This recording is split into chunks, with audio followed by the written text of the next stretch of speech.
White fear, how the browning of America is making white folks lose their minds. Please help me welcome.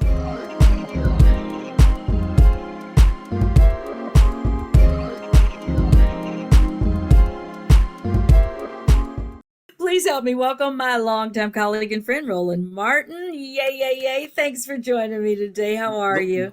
Glad to be here with the new member of the National Association of Black Journalists Hall of Fame. I got in last year, so congratulations. Thank you. I was just about to thank you for actually showing up for me this summer when I was inducted into the Hall of Fame, and we got some great photos and a whole bunch of good stuff. So I truly appreciate you for that, Roland. Thank you so much. Not a problem. I really do. So let's get into this. You know, this is not new. You have been saying these things for the last 10 years, but here we are, about to be on the verge of another civil war. You know, is it going to get that violent? First of all, well, first of all, we've already seen the violence. Remember, the FBI testified that the number one threat in America is white domestic terrorism. You see the Proud Boys, the Oath Keepers, you see QAnon. We saw what happened in Charlottesville. So we've already seen violence. And white fear is driving this. It is the fear of the changing demographics in America, where we are moving. And so it's there. And so, yes, I have been talking about it. In 2009, there was a survey done around the inauguration of President Obama. And the question was asked, are you optimistic about the future of America for your children? Mm-hmm. Every group except white folks, the majority said yes. September 2016, question was asked, are you optimistic about the future of America economically for the next 10 years? Black people, lowest wealth, highest optimism. Latinos, second lowest wealth, second highest optimism. White Americans, by far, highest wealth, lowest optimism. So now it forces you to go, okay, what's going on here? Right. And if you study American history, and every place where you've had Black success has been followed by white backlash, because the fear of white folks that we losing jobs, we're going to lose opportunities, we're losing our way of life. And so we had the Civil Rights Act of 64, the Voting Rights Act of 65, but it took 3 years for the Fair Housing Act. Why? They filibustered it. Democrats and Republicans. They were like, okay, fine, we'll let y'all vote. Okay, we'll let y'all go to parks and restaurants, but y'all ain't moving next to us. Yeah. So it's that, and by not being able to move into those neighborhoods, they were suppressing the economic value of Black homes, and then their value was going up. So when they resold them, that's how wealth was created. And so here we are in 2022, still being affected by those racist housing policies in the 1960s and 50s and 40s.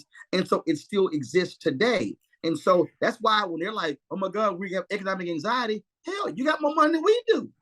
I know, but they don't seem to feel that way. And I think a lot of it is really media.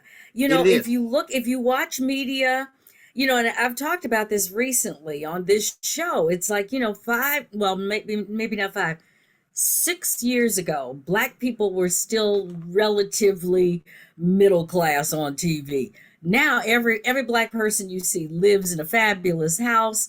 They got big cars. The reality shows have just, you know, the housewives. Yeah. I mean, so if white America is watching television, which we know they do, they don't see any poverty in any Black communities. And so that's a big part of it. Well, right. And they don't see it, but they also believe, and there was a study that was done in 2018, they also believe that as these things are happening, they are losing out economically while we're gaining. Now, and so that's been the case. But that's not true. We know that's not true. And it's not true. And that was the same thing that happened after the Civil Rights Movement. That was the same thing that happened after the end of the Civil War. But here's the thing that's a trip. If you look at American history, when Black people's quality of life began to increase, so did that of poor whites. So here's the deal right now. There are Reverend Barbara lays this out all the time with the Poor People's Campaign.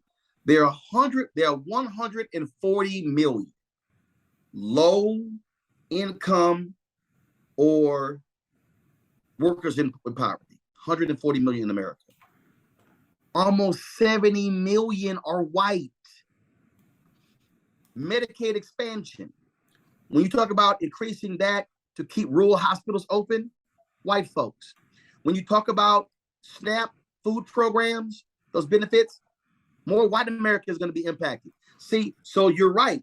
Media has projected this notion that, oh, the folks who are getting welfare benefits, those are these black people, these brown people, when actually it's white Americans. So white people are they're losing out on their own economic interests because they think we're getting the lion's share when they are. Right. But let me ask you this. So are those the 70 million people that voted for Donald Trump a few years ago? Well, first of all, those 70 million, many of them don't vote. So again, Reverend Barber talks about it. That the number of poor and low-income Americans who totally checked out of the system. The reason the Poor People's Campaign is being advocated the way they are is because he said if they vote even in 5 to 8 to 10% increase, they could determine elections. But remember, January 6th, those weren't broke white folks out there. Those are middle class and upper income white folks because they see what's coming. White fear has always been about we're losing jobs, we're losing economic opportunities, we're losing our way of life. And what they don't like, the fact that we are the ones voting. The reason I chose this photo, and you see the photo, it's a white man whose arms are outstretched, and he's basically saying, all of this is ours. And that's what the mentality was on January 6th. And so what's bothering them is we now get a vote. We now get to weigh in. We now are rising, and their deal is, well, we're losing out. So the Great Replacement theory, the attacks against diversity, equity, inclusion, against critical race theory, against multiculturalism, against affirmative action. I mean, they're banning books in school. You know, it's all of that because censoring. There you go. And see, even when I love it when they yell out affirmative action. The greatest beneficiary of affirmative action in America has been white America, because white women have benefited more, which means their white husbands have benefited, their white children have benefited. But see, this ain't no conservative thing. You got some white Democrats, some white liberals, some white progressives who are also white fear. So you got white folks in Hollywood, so-called liberal Hollywood, who are angry if they're no longer getting 95% of the directors, showrunner, and writers' jobs. They're mad as now 88%. It's like James Patterson just gave a $1 million plus grant to Howard University, and my parents taught me to give back. But this was the same James Patterson a few months ago who said it's hard now for white male writers to get book contracts. What? When you look at the New York Times bestseller list, it's a white male convention. Thank you. Again, when they see 2 or 3 people of color all of a sudden getting opportunity, oh Lord, they getting everything, and we frozen out, and don't even look at the fact that they dominate Wall Street, they dominate Congress, they dominate corporate America, they dominate government, they dominate in so many areas, but they think that they're just taking over, when in fact no, they still exist, but they don't want to share power and share resources. They've never wanted to share power. That was never. I mean, when you look at the democracy was not about inclusion. Right. It was about what they needed for themselves. And we understand that, but we've all tried to make the democracy work like it's supposed to. That being said, we are so on the brink of losing it.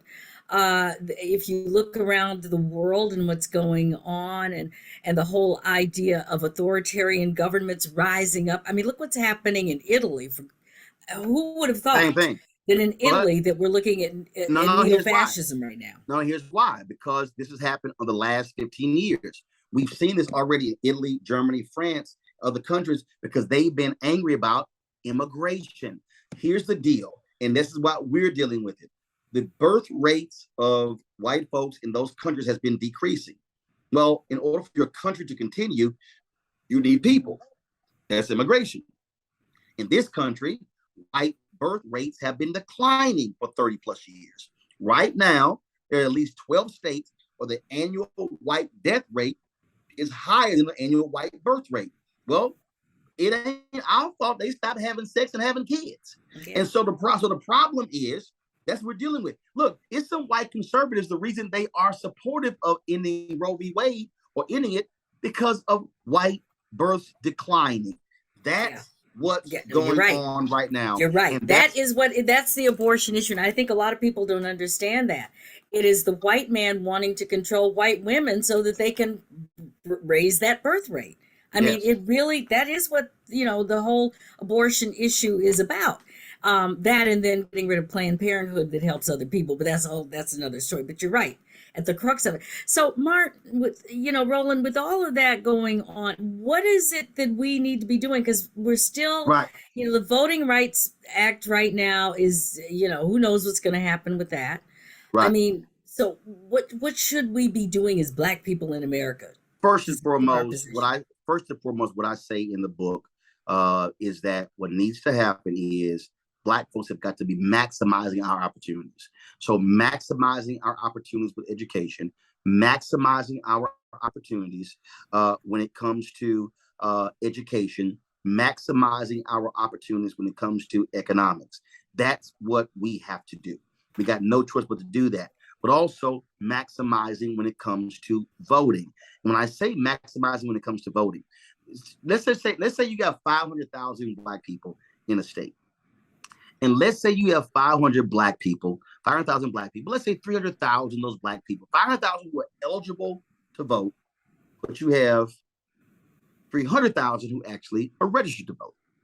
And let's say of those 300,000 who are eligible to vote, 150,000 vote. Okay, that's what you got. Well, here's the problem here. That's 350,000 who not voting, who literally are not voting. And that's the fundamental problem. That's what we are seeing right now in the country.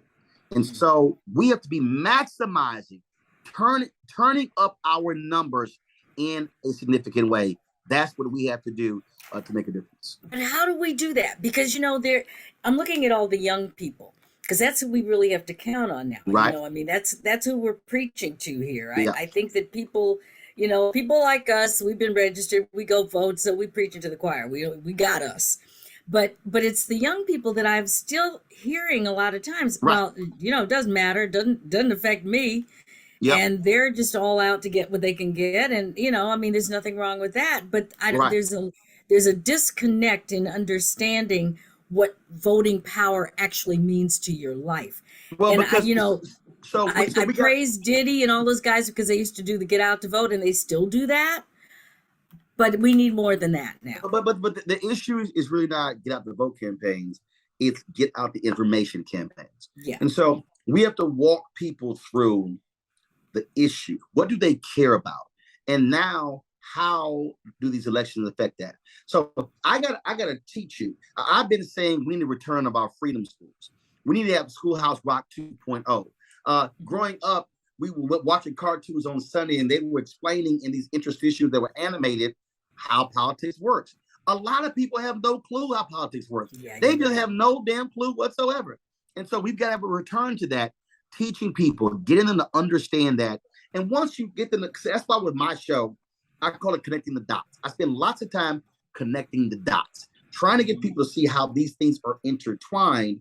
And then once I do that, then they're like, oh, okay, I see how this goes. And now I have an opportunity to now show them and teach them and educate them. That has to happen. So we just can't say vote. Why? Because it should. That ain't doing it. They have to be educated and walk through, and that has to be happening continuously. And you don't do that 60 days out. There must be these sort of these education initiatives, and that's why literally with my show, I try to walk folks through. No, you got Black men saying we need tangibles. First of all, that's a campaign promise. Then, if the person does, first of all, they can make you a promise, but if they don't win, they can't do anything. But even if they do win, you now got to be mobilized and organized to now push them to vote. But guess what? It ain't just them. It's other people. If you got 9 school board members, you're going to need 5 votes. So you just can't say, well, my person got in. Well, guess what? You need 4 more votes. So you got to be mobilized and organized to get those 4 votes. And so that's understanding politics and how it works. And I think too often we don't have enough of that. Well, we don't, but I do have to mention this because it's been all over the news this week. Herschel Walker. Herschel Walker. Republicans, here's the deal though. Here's what I want people to understand. Republicans do not care how dumb you are, how clueless you are. They are showing they don't care about abortion. They don't care that he beat that allegations of beating his wife. They don't care about abandoning his children. Mm-hmm. They want to win. Yeah, I know. It's power. It's power. Literally, Dana Lash, okay, big time Second Amendment NRA person, she made it clear. Power. I want that Senate seat. Power. Mm-hmm. Period. They want power. And so we have to learn to be ruthless. Mm-hmm. People sit here, oh, no, I'm not going to vote because it is, and because of that, and no, I'm not. It's all, nuh-uh. They did not care. Let me tell you something. Most of these Republicans, they hate Donald Trump. They hate him. Can't stand Donald Trump. But he was the conduit to power. Mm-hmm. And so Democrats have to learn to be just as ruthless as Republicans about power. If you want, go back and look at some scenes of Joe Morton on a Scandal. And when he would say, Olivia, you got to get you power. 1600 Pennsylvania Avenue power. That's what this is about. They understand it, and they will do whatever they can. And if it means nominating and electing a football star who admits he ain't smart, they don't care, because they know that one vote is power. Yeah. I'm so concerned about all of us and the entire country, but you're so right about that. And the other thing about being a Democrat, which I have been all my life, Democrats, I think, have too many things to worry about and too many concerns. The difference between, the Republicans and what they've become is that they are, like you said, a one party, one idea, one goal. Power. That's it. Money and power. And so and you're right, they don't care. But Democrats are very concerned about inclusion and, everybody's issue. I don't know how we're going to get around that. There's nothing wrong with that. But at the end of the day, if you don't have power, you can't do anything. Right. Period. Doesn't matter. So when you had Democrats, I just can't vote for Hillary. Guess what? They had no problem voting for Trump. It's power. You cannot change something unless you have power. And so folk got to recognize that. It does not mean we don't challenge them, press them. If there's somebody who is not supporting and voting our interests, we vote them out. But understand, power. That's what you have to do. And so people better understand, North Carolinians, Black folks should be going out in record numbers for Sherry Beasley. She lost by 400 votes to the Chief Justice of the Supreme Court in 2020. They should be turning out for Mandela Barnes in Wisconsin. Milwaukee should be showing up and showing out for Fetterman in Pennsylvania, for Ryan in Ohio, for Demings in Florida, for Booker in Kentucky, for Chambers in Louisiana. Because again, the other side, they ain't playing. They're going to show up because they want power. I know. Where can everybody find your book, Roland? They can get White Fear any bookstore, download it from Audible. They can also, of course, go to your favorite Black bookstore, support Black bookstores, and order it through them. So we in Target, Books A Million. They sell it in Canada, all different places. You can get it from anywhere. And again, do that. Download the Black Star Network app. Support us in what we're doing. Because again, what you're describing, we do every single day with my show and the other shows. Mm-hmm. Yeah, we really do. I've got to always commend you for constantly being on the right side of history and really trying to help everybody come along. It's just so important. And we are at a time where, Lord, I don't know what's going to happen. But we're going to have you back after the midterm elections to continue to talk about this. Love you, and thank you for supporting me. Look forward to it. Thanks a lot. Thank you. And thank you, everybody, for tuning into Hollywood Live. You don't ever want to miss us because, as you can see, we've always got the great stuff. Take care of yourself and somebody else. Thank you.